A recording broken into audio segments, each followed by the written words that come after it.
kita dengan ujung NIP 17. Seorang pasien datang ke Nyai Klinik. Pasien bernama Ibu Nia berusia 23 tahun mendatangi klinik dokter gigi.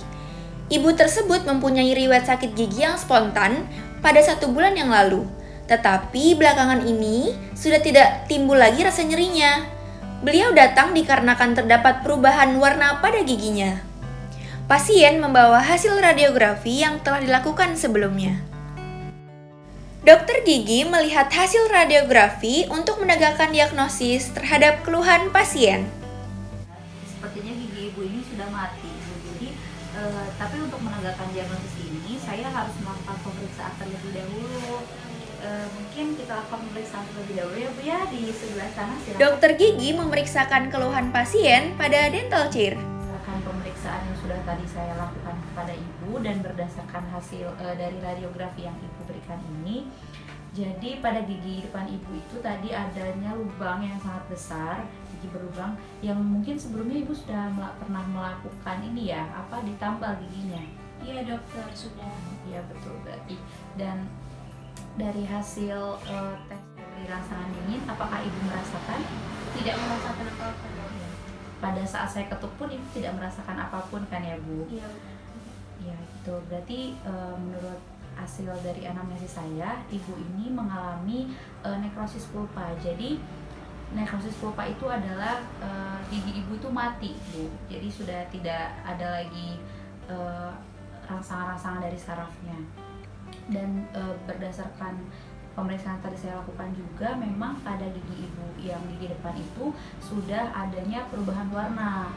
Jadi mungkin itu salah satu alasan saya menegakkan bahwa itu adalah nekrosis pulpa. Mungkin untuk lebih jelasnya kita bisa melihat video berikut ini.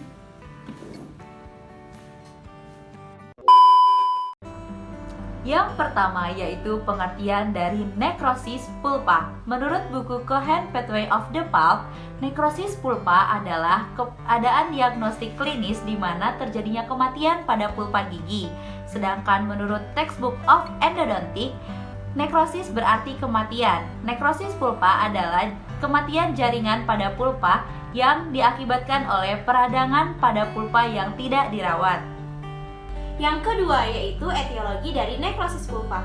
Nekrosis pulpa bisa disebabkan oleh bakteri, trauma, dan juga iritasi kimia. Yang pertama, bakteri akan masuk melalui celah karies, retakan, ataupun restorasi yang dimana akan menyebabkan pulpa nekrosis atau terinfeksi. Selanjutnya, nekrosis pulpa juga bisa disebabkan oleh trauma ketika terjadinya kejadian seperti terjatuh, terbentur, ataupun terkena pukulan. Dan juga bisa disebabkan ketika pulpa terbuka secara tidak sengaja ketika operator mengekskavasi struktur gigi yang terkena karies. Dan yang terakhir yaitu iritasi kimia.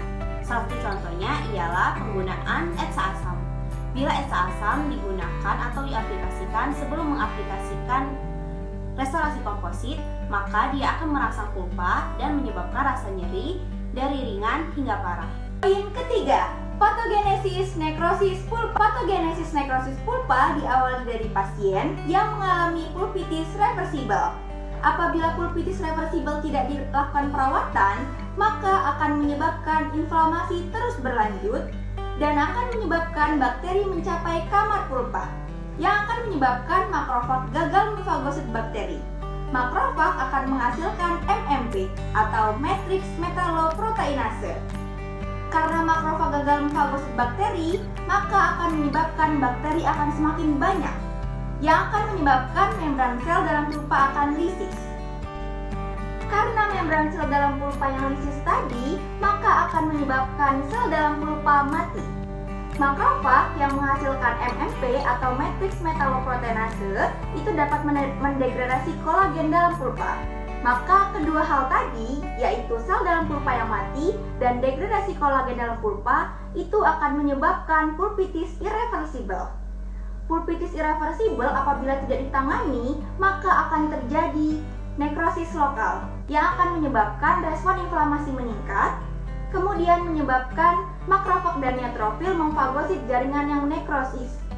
Makrofag dan neutrofil tadi menghasilkan ROS. ROS dan enzim lisozim akan merusak jaringan yang sehat. Maka dari kedua hal tadi, yang pertama yaitu makrofag dan neutrofil yang memfagosit jaringan nekrosis. Di samping itu ada ROS dan enzim lisozim yang merusak jaringan yang sehat, maka akan menyebabkan peningkatan cairan dan tekanan pulpa secara terus-menerus sehingga cairan menumpuk di pulpa karena foramen apikal yang kecil. Akan menyebabkan sel dalam pulpa mati secara keseluruhan yang disebut dengan nekrosis pulpa total.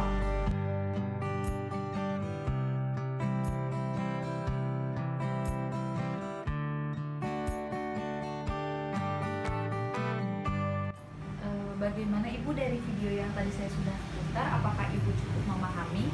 Ya dokter, saya sudah mengerti dok. Terima kasih banyak ya dok. Iya, sama-sama Ibu. Mungkin ini untuk hasil radiografinya bisa Ibu bawa pulang kembali.